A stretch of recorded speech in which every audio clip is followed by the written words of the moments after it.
Very good morning, children. In the last class, we are learning the chapter Natural Resources. So, in that chapter, we have studied what are the different types of resources in the form of flowchart, like renewable resources, non-renewable resources, exhaustible resources, inexhaustible resources. Today in this class, we are going to learn about some of these natural resources that have a significant influence on human life.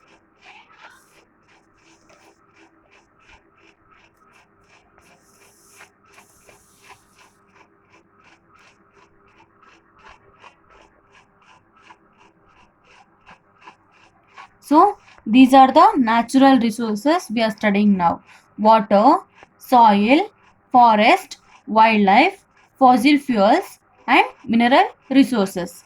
Let us study it one by one.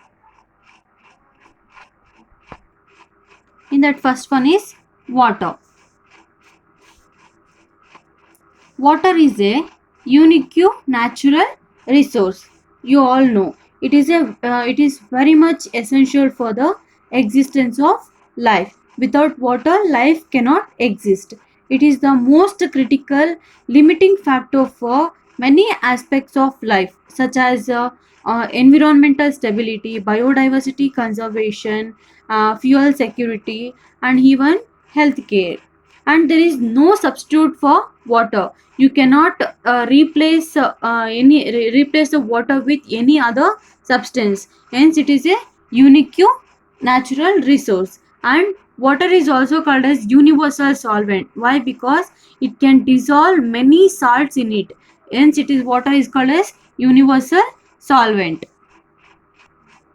And children, you may be aware of that nearly 71% of the Earth's surface is covered by water. Almost 71% of the Earth's surface is covered by water, and it is one of the most important component required for sustaining of life on the Earth.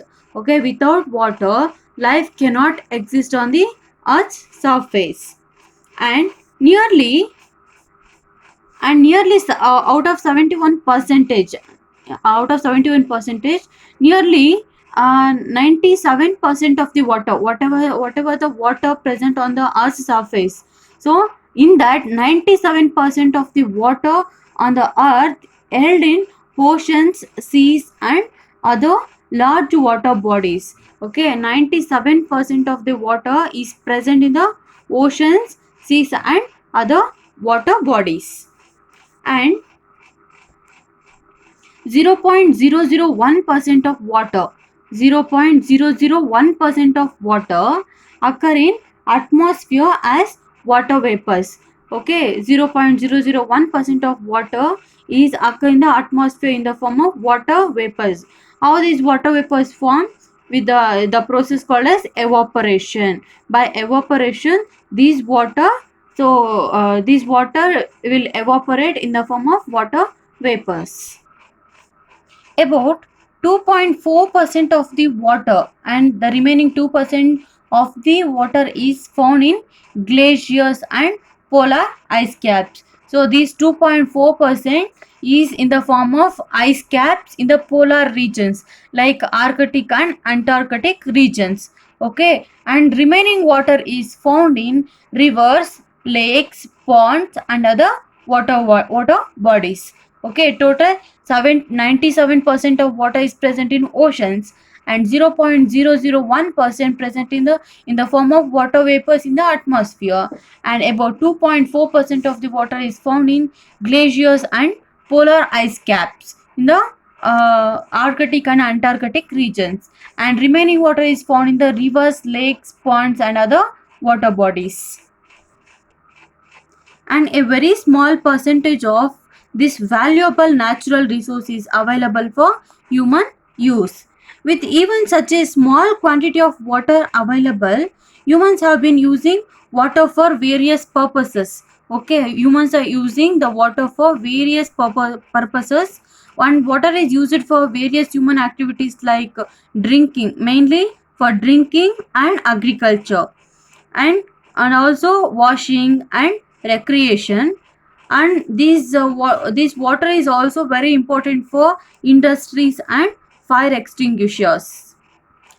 And one more important thing is the largest use of water is in agricultural sector. Okay, the most more amount of water is used in the agricultural sector. In India, it is estimated that more than 80% of the water available for human use is employed for agricultural practices. Okay, whatever the water available in India, it is in that 80% of the water is used by the farmers for agricultural practices, and we are misusing and polluting water to a great extent, and now we are facing the water scarcity problems. And we are and it is necessary to increase the efforts related to conservation of water in both urban areas and rural areas. Importance should be given to next.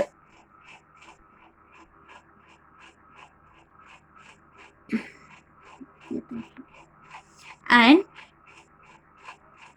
be given to educate people about the need for harvesting rainwater resources. Okay, from your houses you can form a rainwater harvesting so activity, and constructing water sheds. So constructing water sheds and harvesting rainwater, these are the best solution for the water conservation.